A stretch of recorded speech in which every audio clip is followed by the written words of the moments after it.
Добро утро од Велес, второ утринско јавување. Овој пат разговарам со членки на Организацијата на жени од Велес, а темата е семејното насилство. Неодамна тие има една анкета, истражување меѓу жените во Велес за таа колку распознаваат што е семејно насилство и колку дали распознаваат родово базирано насилство. Разговарам со Ангелина Димовска-Стојкова, Стојанова и со Мирина Трајковска. Ангелина, што покажа ова истражување? Какви резултати даде? Значи, во рамките на проектот за стапување за воспоставување и одржување на советовалишниот центар на жени жртви на семејно насилство, со паролата Заедно сме посилни, направивме истражување во некои од приватните компании и вклучивме дел од јавни институции, каде што испитувавме да видиме колку луѓето, односно вработените во тие институции или установи, компании, се запознати со тоа што е семејно насилство, знаат да прават разлика помеѓу семејно насилство, родово базирано насилство, дали знаат каде треба да се обратат, дали знаат кои се врските на институциите и дали воедно знаат дека постои советовалиштен центар во Велес, кој што всушност работиме со жени жртви, кои што се од Велес, Чашка, Градско и Лозово. За таа цел, значи, беше спроведено истражување на 200 испитаници, од кои 17 беа мажи и 183 беа жени. Беше спроведен мерен инструмент анкетен прашалник, анонимен, кој што имаше 23 прашања и во тие прашања всушност беа офатени овие теми. Дали знаат што е насилство, каде би се обратили и слично. Од анализата, значи, на истражувањето, односно добивме заклучок дека мажите и жените без разлика на нивниот пол не прават разлика помеѓу семејно насилство и родово базирано насилство, дека мажите разпознаваат само физичко и психичко насилство, за разлика од жените веќе нив им се јасни видовите на насилство. Знаат каде би требало да се обратат, дека тука прво е нели полиција, потоа Центар за социјална работа, меѓутоа се уште не им се баш јасни кои се одговорностите на тие институции, како и не ги знаат доволно кои се правата на жени жртви на семејно насилство. Исто така, многу помал е бројот на испитаници кои што всушност знаат дека постои советовалиштен центар и уште помалку дека услугите се бесплатни.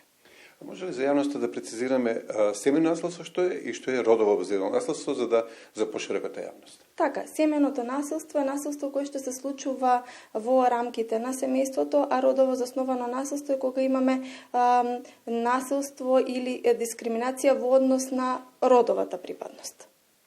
Да, низ разговор Ангелина спомна дека во Велес има советовалиште. Мирина Трајкова, Мирина, колку време тоа постои и дали жените доаѓаат за совет, за помош? Каква е состојбата? Значи, Организација на жени наназад веќе 3 години како го има отворено овој советовалишен центар со поддршка на Националната мрежа против насилство од Скопје. Проектот е финансиран од Квина Талквина, што значи дека изминатите 3 години континуирано се работи на овој проблем. Жените жртви на семејно насилство се информираат преку вас, се разбира медиумите, тоа што можеме ние као преку кампањи да ги запознаеме, го правиме во изминатите години, меѓутоа добро е да се каже дека у овој изминат период жените се охрабрија и доаѓаат веќе во советовалишниот центар, што значи се она што до сега ние го работевме покажа добри резултати и се надеваме дека и понатаму ќе продолжиме како со поддршка нели на донатори, така со поддршка и од општините.